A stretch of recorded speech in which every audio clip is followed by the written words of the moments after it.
Hello दोस्तों। तो चलिए आज फिर से सुनते हैं चांदपुर की चंदा का अगला भाग पार्ट 23। तो सुनते हैं कहानी। आधा दिसंबर जा रहा है। सुबह होते ही चांदपुर कोहरे की चादर ओढ़ लेता है और उस पार चादर में सिमट जाते हैं सरजू पार के दूर दूर तक फैले खेत। अभी कुछ खेतों में सरसों उगाई है, लेकिन धूप उगे 2 दिन हो गए हैं। इधर पता चला है कि उत्तर टोला में बीगन यादव की भैंस गर्म हो गई है। बीगन अपने बड़के बेटे उगना पर गर्म हो रहे हैं। सरवा खा खा कर सांड हो गया है, लेकिन इसको एक भैंसा नहीं मिल रहा है। भैंस और बीगन चौधरी की आवाज अभी उत्तर टोला में गूंज रही है। गूंजती आवाज सुनकर समझ नहीं आ रहा है कि भैंस और बीगन चौधरी दोनों में ज्यादा गर्म कौन है, लेकिन उमेश इन सब गर्माहटों से दूर अपनी मड़ैया में गाय को ओढ़ाने के लिए बोरे की चट्टी बना रहे हैं। पास में रेडियो रखा है। रेडियो के सेल पिघल गए। फुल वॉल्यूम पर भी मध्यम आवाज आती है। अभी रविंद्र जैन की आवाज में रामचरितमानस की चौपाइयां बज रही हैं। अचानक घर के दरवाजे पर साइकिल कड़कड़ाने की आवाज हुई। उमेश का ध्यान रेडियो से भंग हो गया। तेज आवाज में पूछा, कहाँ रे? सिलाई वाली चाची के पास। इतना सुनते ही उमेश का पारा गर्म हो गया। कहीं भी जाने का एक टाइम होता है कि जब मन करेगा तो घर से निकल जाएगी। आए, क्या चाहती है तू? साफ साफ बोल दे। चाचा के मुंह से ये सुनकर पिंकी निशब्द सी हो गई। पैर बर्फ की भांति जम गए। नजरें झुकते ही साइकिल के अगले चक्के पर रुक गई। साइकिल तो शायद पंचर हो गई है, लेकिन अभी साइकिल की चिंता कौन करे। पंचर तो किस्मत भी है, तभी तो चाचा इस तरह से बात कर रहे हैं। पिंकी ने अपने लटके मुंह को बड़ी देर बाद संभाला और कहा, चाचा, जो भाभी सिलाई सिखाती है वो दोपहर में कहीं काम करती हैं। आज से मुझे सुबह ही बुलाया है। उमेश इस जवाब से संतुष्ट नहीं हुए। बड़ी देर बाद बोले, 7 बजे कौन सिलाई सिखाता है? या तो वो तुमको पागल बना रही है या तुम हमको। चाचा के मुंह से बात सुनने को पिंकी तैयार न थी। उसकी गोल आंखें याचना की भीख से भर आई।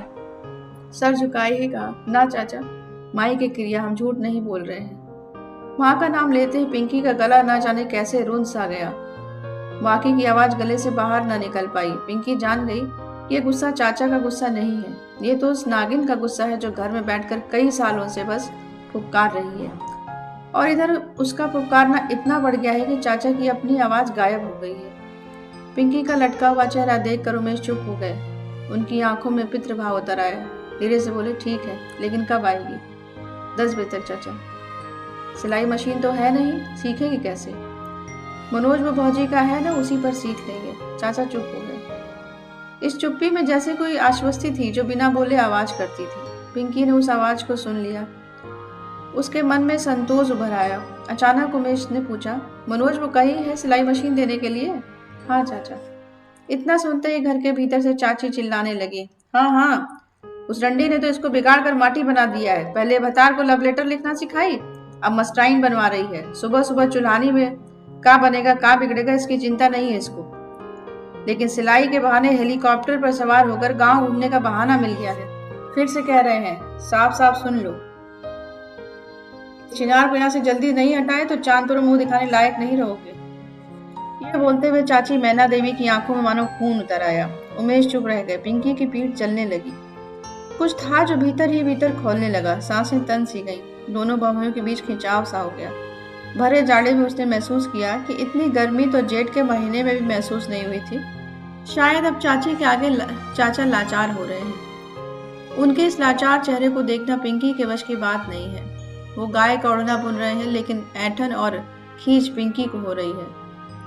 गुस्से से पिंकी का चेहरा लाल हो गया है। न जाने कौन सी अदृश्य शक्ति समा गई। बड़े ही रौद्र रूप में बोली, चली जाऊंगी, रहना न पांव पसार कर। काहे चिंता करती हूँ? जब से पैदा हुई हूँ देखकर जल ही तो रही। उमेश ने पिंकिया को कस कर डांटा, हे पिंकिया चुप, जा रही है। ना चाचा, बर्दाश्त के बाहर हो गया है। आज तक हम लिहाज के मारे कुछ नहीं बोले। उसी का तो फल आपको भी मिल रहा है और मुझे भी मिल रहा है। गुस्से में पिंकी की आंखें छलक आईं। आंसू पोंछते हुए उसने साइकिल आगे बढ़ा दिया। थोड़ी देर में साइकिल गली से निकलकर बांधपुर जाने वाले खड़ंजे की तरफ आ गई, लेकिन चाची के चिल्लाने की आवाज में कोई कमी नहीं आई। चाचा की मनस्थिति के बारे में कल्पना करके उसका मन कांप उठा। उसने आवाज से ध्यान हटाकर पैडल दबा दिया, लेकिन अगले टायर का हवा था कि निकलता ही जा रहा था। इधर साइकिल ने चांदपुर की परछाई जैसे ही छोड़ी, ठंडी हवा का एक झोंका आया। पिंकी ने देखा कि उसका सलवार साइकिल की चेन में फंसकर फरफरा रहा है। शायद चेन में डाले गए तेल ने उसकी मोहरी को काला कर दिया है। अब सलवार कट गया, ऊपर से एक पैर का मोजा फट गया है। बाएं चप्पल की बेहिसाब कीलें पैडल से लगकर तलुए में धंसती हैं। लेकिन उसे पता है कि जब अपना घर ही काटने लगे तो आदमी इतनी छोटी मोटी चीजों के कटने से परेशान नहीं होता। यही सब सोचते हुए पिंकी मुंह बांधकर चलने लगी। मन उसका साइकिल से भी तेज चलने लगा। उसने देखा रास्ते में छोटी बड़ी वो लड़कियां जो उसे जानती हैं वो मुस्कुरा रही हैं। उधर कहीं दूर ट्रैक्टर से आवाज आ रही है, दिल पागल दीवाना है ये प्यार करेगा, ये कब डरा है दुनिया से जो अब डरेगा। बंद करो ये सब गाना, अब ये सब एकदम सुनने का मन नहीं करता मुझे। एक वक्त था कि पिंकी इन गानों को सुनकर अपने आप गुनगुनाने लगती थी। तब एक खूबसूरत वजह थी गुनगुनाने की। तब जीवन की ऊब में प्रेम की नरम सी धूप थी, एकदम मंटू के प्रेम की ओस में भीगी हुई। तब ये सारा जीवन भोर की हवा की तरह सतत बहता था। लेकिन अब तो वो धूप मुरझा गई है। अब तो उसका जीवन साइकिल के उस अगले चक्के की तरह हो गया, जिसमें रोज उम्मीदों की हवा भरो और घर आते ही पंचर हो जाओ। शायद एक बार साइकिल बन भी जाए, लेकिन जीवन की इस पंचर साइकिल में आदमी कहाँ तक धक्का लगाएगा पता नहीं। पिंकी इन अनुत्तरित प्रश्नों में खो गई, भूल गई कि आगे पुल है और वहां गांव के कुछ आवारा लड़के रोज की तरह उसका इंतजार कर रहे होंगे। रोज की तरह वही बेहुदा सवाल करेंगे, बस मंटुआ को दोगी हमको नहीं। पिंकी इन चेहरों को पहचानती है, वो क्या मांग रहे हैं ये भी जानती है। अचानक उसने देखा कि आगे के पहिए की सारी हवा निकल गई है। मुंह से निकला, उफ, इसे भी यहीं खत्म होना था। न जाने सुबह किसका मुंह देख लिया। अब तो इस पुल के करीब 4 किलोमीटर साइकिल लेकर चलना पड़ेगा। क्या पता गोरख सेठ की दुकान खुली हो तो 2 पंप हवा मिल जाए, लेकिन इतनी सुबह क्या भरोसा। पुल करीब आता जा रहा था। पिंकी के दिल की धड़कनें बढ़ती जा रही थी। वो सोचने लगी काश फिल्मों की तरह साइकिल हवा में उड़कर पुल पार कर जाती तो कितना अच्छा होता। लेकिन ऐसा बस फिल्मों में ही हो सकता है, असली जीवन में नहीं। उसी झूठी छलना, झूठे प्रपंच, स्वप्निल मायाजाल के कारण तो इंसान फिल्में देखता है। हम जो वास्तविक जीवन में नहीं हो सकते वो पर्दे पर होता हुआ देखते हैं और खुश होते हैं। इधर पुल से दांत चियारने और मुंह दबाकर हंसने की आवाजें आने लगी, सीटियां बजने लगी। काजी मंटुआ नहीं दिख रहा है, अब तो हमको दे दो, ऊपर से ही दे दो। कुछ लड़के हंसने लगे, कुछ ने तालियां बजाई, कुछ ने पिंकी की छातियों पर उगी गोलाइयों का विश्लेषण किया। ये सब सुनकर पिंकी पैडल तेज मारने लगी। कई बार तो ऐसा होता है कि हारने लगती है, मन एक द्वंद से भर जाता है। क्या कर लेगी ये सब करके? क्या इतनी जलालत झेलकर गांव की लड़कियों को ट्यूशन पढ़ा देने से उनका जीवन बदल जाएगा? आज तो उनको पढ़ाने के लिए एक किताब नहीं मिलती। किताब की जगह वही चूल्हा, वही झाड़ू, वही बर्तन और वही रोज की दुत्कार मिलती है। इधर पुल पर आवारागर्दी करने वाले लड़के घर जाते ही एक गिलास पानी के लिए उसी बहन को एक झापड़ लगा देते हैं। यही तो है चांदपुर की तमाम चंदाओं का जीवन। अरे बाढ़ में चांदपुर एक बार ही डूबता है, लेकिन उसकी चंदाएं रोज डूब रही हैं। कभी दहेज की बाढ़ में, कभी मजबूरी, बेबसी, उपेक्षा और हीनता की बाढ़ में। आज यही चिंता पिंकी को खाए जा रही है। कल उसने पढ़ा कि महादेवी जी ने स्त्रियों की सहायता के लिए क्या क्या नहीं किया। क्या उनकी छोटी सी प्रशंसिका इतना भी नहीं कर सकती है? ये सोचकर मन कविता सा होने लगा, जाग तुझको दूर जाना। लेकिन इस पंचर साइकिल से कितना दूर जाया जा सकता है, ये सोचकर पिंकी का मन बैठ जाता है। लेकिन जब गांव के दर्जनों लड़कियों के चेहरे याद आते हैं तब उसका अपना दुख कम लगता है। उसकी आंखों के सामने आ जाती है वो गुड़िया जो पिछले महीने जलकर मर गई, या वो रागनी जिसने ट्रेन से कटकर आत्महत्या कर ली, या वो लीला जिसकी सास ने 3 बेटी होने के बाद उसे घर से निकाल दिया। बस कुछ यही कारण है कि पिंकी इन आवारा लड़कों की वो बातें बर्दाश्त कर लेती है। उसे अच्छा लगता है गांव की छोटी छोटी लड़कियों को पढ़ाना, उन्हें अच्छी बातें सिखाना। कुछ लड़कियां आ रही हैं, अभी आना तो और चाहती हैं, लेकिन टोले में हल्ला है कि पिंकियां इनको बिगाड़ देगी, तब चिट्ठी लिखना सिखा देगी तब। अचानक से सड़क पर हॉर्न बजा। एक अधेड़ बाइक वाला चिल्लाया, ए लड़की, कहाँ ध्यान है रे तेरा, साइड में नहीं चला जाता? इतना कहकर वो मोटरसाइकिल वाला सन्न से निकल गया। पिंकी के सोचने का क्रम रुक गया। हे भगवान, अब तक तो लड़ ही गए होते। पिंकी की खोई हुई चेतना वापस लौट आई। उसने देखा सड़क पर स्कूल जाते बच्चे दिख रहे हैं। उनके पीठ पर बैग है और चेहरे पर अपूर्व शांति। ना कोई चिंता है ना कोई गम। क्या अजीब बात है कि बचपन छूटते ही लोग कहते हैं हम बड़े हो गए। इससे ज्यादा छोटी बात कुछ नहीं हो सकती। पिंकी को भी अपना बचपन याद आने लगा, जब उसके पापा साइकिल पर बिठाकर उसे मेला ले जाया करते थे। इसी सोच विचार के बीच अचानक उसके कानों में बैलों की घंटियां टुन-टुन बजने लगी। उसने पीछे मुड़कर देखा। एक गाड़ीवान अपनी बैलगाड़ी को लेकर भोजपुरी का एक पुराना गीत गुनगुनाते हुए चला जा रहा है। कहाँ जाएगी बबुनी? सहतवार बाबा। साइकिल पंचर हो गया क्या? हाँ बाबा। तो आओ बैठ जा। ये जाड़ा में कब तक साइकिल घसीटोगी? पिंकी को ये रास्ता चलंती प्रस्ताव पसंद न आया। सर झुकाकर कहा, ना ना बाबा, तुम जाओ, हम धीरे धीरे चले जाएंगे। अरे आओ रे, बैठ जाओ। बाबा, पैसे नहीं हमारे पास। इतना कहकर पिंकी ने सिर झुका लिया। उसका चेहरा उदासी से भर गया। गाड़ीवान ने बैलों को एक पैना लगाया और लगाकर बोला, आ जा बबुनी, हम तुमसे पैसा कम मांगे रे पगली। कहाँ घर है तेरा? चांदपुर है बाबा। किसके घर? उमेश चौधरी। उनकी बेटी हो? ना बाबा, उनकी भतीजी। उत्तम की बेटी? हाँ बाबा। अचानक उत्तम चौधरी का नाम सुनते ही गाड़ीवान की आंखों में चमक सी आ गई। उसका मुस्कुराता चेहरा खामोश सा हो गया। उसने बैलों की पूंछ उमेठी और दो दो पैना लगा दिया। एक झटके में गाड़ी रुक गई। देखते ही देखते गाड़ीवान गाड़ी से उतर आया और पिंकी के हाथों से साइकिल लेकर गाड़ी में बैठे 3 लोगों को साइड हो जाने को कहा। ए हटो हटो, बबनी को जगह दो। इधर पिंकी अप्रत्याशित प्रेम के आगे रुक सी गई। आज 15 सालों बाद गांव के बाहर उसके मरे हुए बाप के नाम से कोई पहचानता है। ये सोचकर उसकी आंखें भीगने से लगी। गाड़ीवान ने कहा, जा बैठ जा बेटी, बैठ जा।